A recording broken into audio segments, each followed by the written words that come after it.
Hey everybody, another installment of my father, Dean Metzler, and myself, Brenton Metzler, watching Christmas movies and reviewing them this year, one a day. Today is Home Alone, an absolute classic by, I think, anybody's standards. Overall premise of the film, God, if you haven't seen this film, get off your butt and do it, right? The basic premise is it's Christmas. A huge family is going on a trip to Europe. The youngest son is definitely one of those guys that is causing a lot of trouble and is a troublemaker in the house, and they end up leaving him in America when they go to France. Right? Is that the basic premise of what we got? And he ends up not only having to take care of himself, but also he needs to defend the house from burglars that come about. Catherine O'Hara, John Hurd, Macaulay Culkin are the mom and dad and the son, but you've also got Joe Pesci and Daniel Stern as the robbers. Pretty cool cast. What did you think? Let's talk just first of all overall thoughts on the movie. You haven't seen it in a while, I think, right? No, I hadn't seen it for a while, and it's a fun movie. It's a good slapstick. When someone slips and falls, that's kind of my kind of comedy. I like it, so it was really a good movie that way. What I agree to. I mean, it's one of my favorite, probably top 3 or 4 favorite Christmas movies, and I think the slapstick's amazing. But if those guys are just getting the crap kicked out of them for a couple of minutes on camera, you don't care.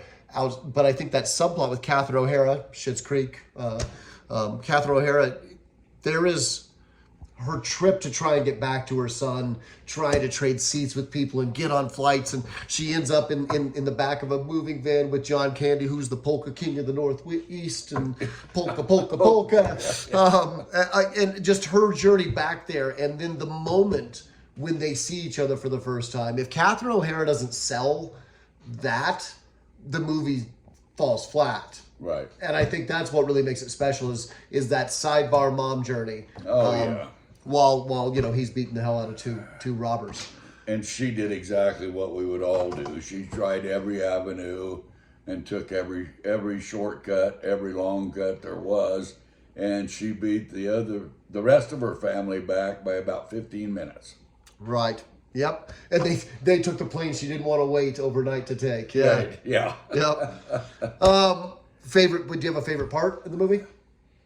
No, I don't think anything stands out particularly. What about your favorite? I mean, obviously, the 10 to 15 minutes where he's battling the burglars with his booby traps. Oh, is sure. Probably the best part of the movie by anybody's estimation. But what do you think? What's your favorite thing he does to the burglars?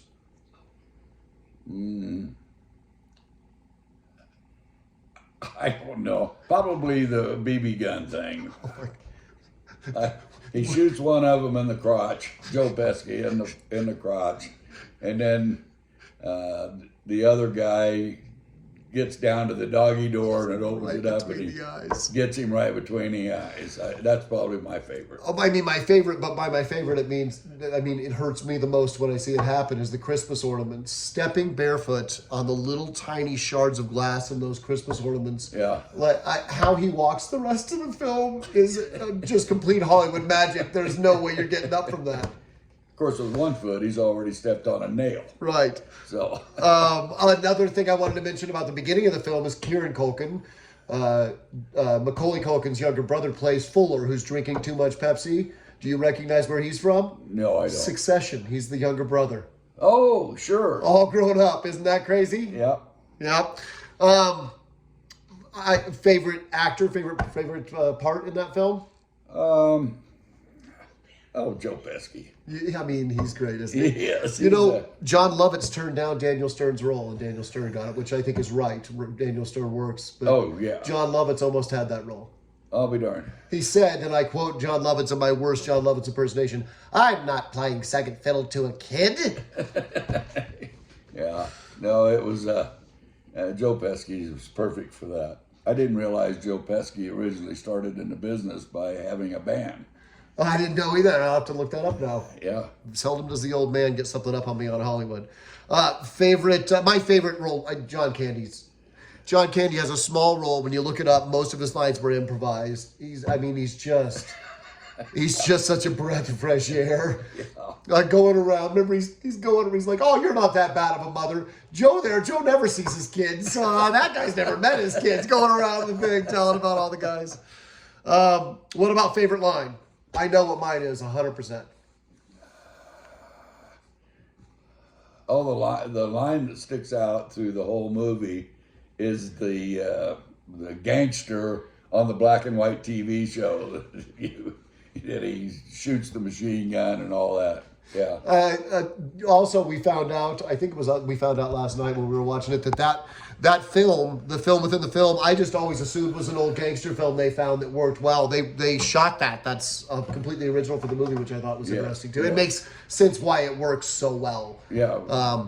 But my favorite line is not a line. It is the best scream in the history of movies. When he puts the tarantula on Daniel Stern's face, that scream is legendary.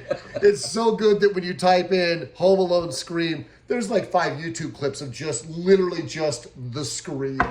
Yeah. A holiday spirit, 1 to 10. What do you think this is? Oh, it all ends well. It's a great holiday spirit. Probably a 10.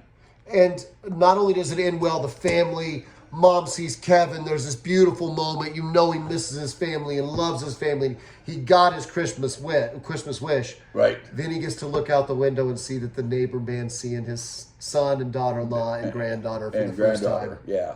That's lovely too. And then of course it ends with, it's Christmas. and then what does it end with?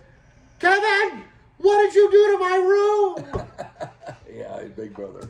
Big Brother. So, I think Christmas Spirit, I think it's an 8, a 9 maybe. Yeah. It's high. Yeah. What about, would you recommend this to kids? Would you recommend it to adults? Oh, sure. Anybody can watch this one. All right. Yeah, because nobody is seriously injured, although we all know anybody that would have taken any one of those falls, let alone the combination, would be hospitalized for years. Just the crowbar falling on the head alone. Or the iron. The iron! Oh my God, over and over again. And every time, you're going, you don't walk away from the paint can to the face. And there's no chance that iron would have hit flat on his head. No, nor would it have been hot enough to make a mark like that red mark. But regardless, that's one of those things I think as I get older, I go, oh, this is more unbelievable. Yeah. It's still just as enjoyable. It is. All right, everybody. That's Home Alone. Hope you had a good day. Happy holidays.